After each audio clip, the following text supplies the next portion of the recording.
Fears of a global pandemic. Global pandemic. Pandemic. Pandemic. Pandemic. Pandemic. A pandemic. What constitutes as a pandemic can be complicated, but the meaning of the word is simple. It comes from the Greek word pandemo, pan meaning all, and demo meaning people. All a pandemic means is that there's broad dissemination of an infection throughout the planet. It really just refers to the geographic spread of this infection. It doesn't actually tell you anything about the infection itself.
Based on the current data, over 80% of the patients with COVID-19 have a mild infection, and some people don't develop any symptoms at all.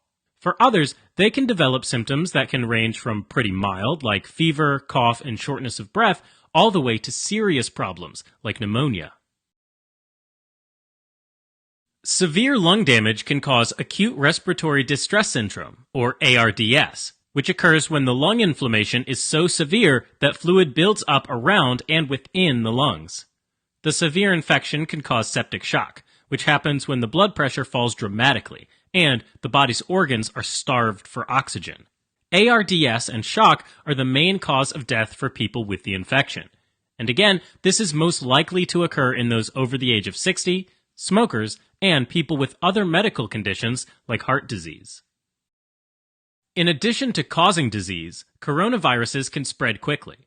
Usually, the virus spreads when people cough or sneeze, and tiny droplets containing the virus are released.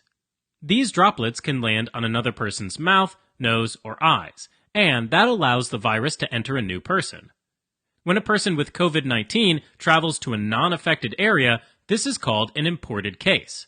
If they start spreading the disease to household contacts and those around them, it's called local transmission, since it's usually isolated to a small area and can be easily traced back to the original person.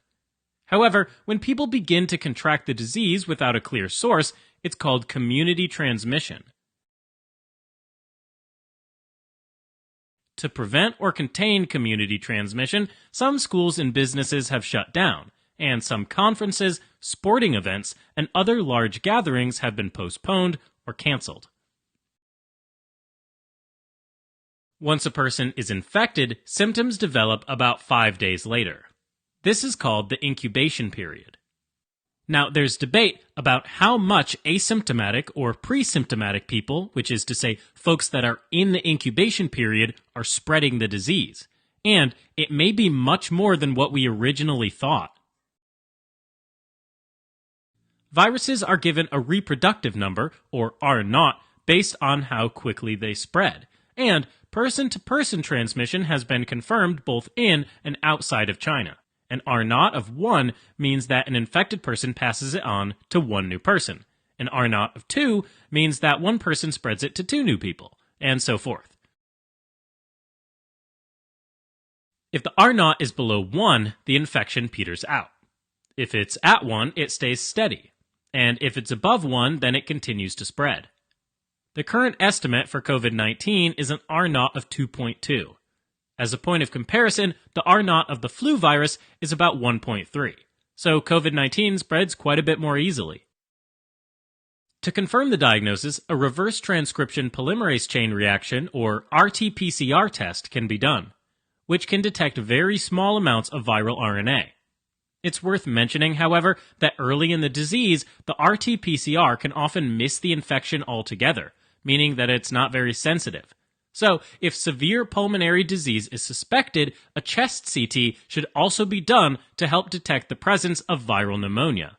It's also important to look for other causes of similar symptoms, by doing things, for example, like a quick flu test or a respiratory viral panel to look for alternative causes of the symptoms. Barricaded and guarded by police with masks, Chinese authorities have traced a new deadly virus back to this seafood market in the city of Wuhan. They say a new strain of coronavirus originated here and put an entire region on edge. CNN has obtained this video filmed inside the market, showing that more than seafood was on offer for sale. Images of the market from early December taken by a concerned customer indicate it was apparently selling other live wild animals, including skinned birds, snakes, and raccoon dogs, sparking concern that the virus might have been transmitted from animals to humans. CNN has not independently verified this footage posted on Chinese social media site Weibo, which has since been deleted by government censors, according to the poster. When CNN contacted the market, they would not comment. The School of Public Health here at Hong Kong University is a leading authority in the study of emerging viral diseases. Professor Liao Poon is a virologist at the university and was among the first to decode the SARS coronavirus. I would believe that this Wuhan outbreak was caused by animal virus, and then the animal actually carried this virus and spread to human. And what we know is causing pneumonia, and then they don't respond to normal antibiotic treatment, so which is not surprising. But then in terms of mortality, SARS killed 10% of the infected individual. Here's how COVID-19 became a global pandemic. On December 1st, 2019, a patient in Wuhan begins to show symptoms of viral pneumonia, according to a report in the Lancet Medical Journal. That patient is believed to be the first documented case of the virus. Throughout the month, a series of pneumonia cases of unknown cause emerge in Wuhan. Symptoms include a fever, labored breathing, and a dry cough. At the end of the month, the Chinese government informs the World Health Organization of a cluster of pneumonia cases in Wuhan. Between December 31st and January 3rd, a total of 44 cases are reported to the WHO. Many of the patients were found to have visited an open-air seafood and animal market within the city. On January 11th, China reports the first death from the disease in Wuhan. Concerns grow about the ability to contain the virus over the upcoming Chinese Lunar New Year, when millions of people travel across the country. Wuhan is connected to other major Chinese cities by nearly 22,000 miles of high-speed rail, and connected to the world via an international airport that transports 24.5 million passengers a year and connects to 30 cities around the globe. A Chinese tourist traveling from the Wuhan area is found to have a fever after arriving at the airport in Bangkok, Thailand. On January 13th, this person is confirmed to have the first case of the new coronavirus outside of mainland China. Over the next week, cases appear across Asia and in the United States as well. In Yokohama, Japan, passengers aboard the Diamond Princess cruise liner are quarantined. For almost 3 weeks, passengers are confined to the ship as they are tested for the virus. 696 people on the ship are ultimately confirmed to be infected, including some Americans. A week later, the WHO officially names the disease COVID-19. COVID-19 continues to spread and impact communities around the globe. as health officials monitor the disease and try to find ways to curtail it.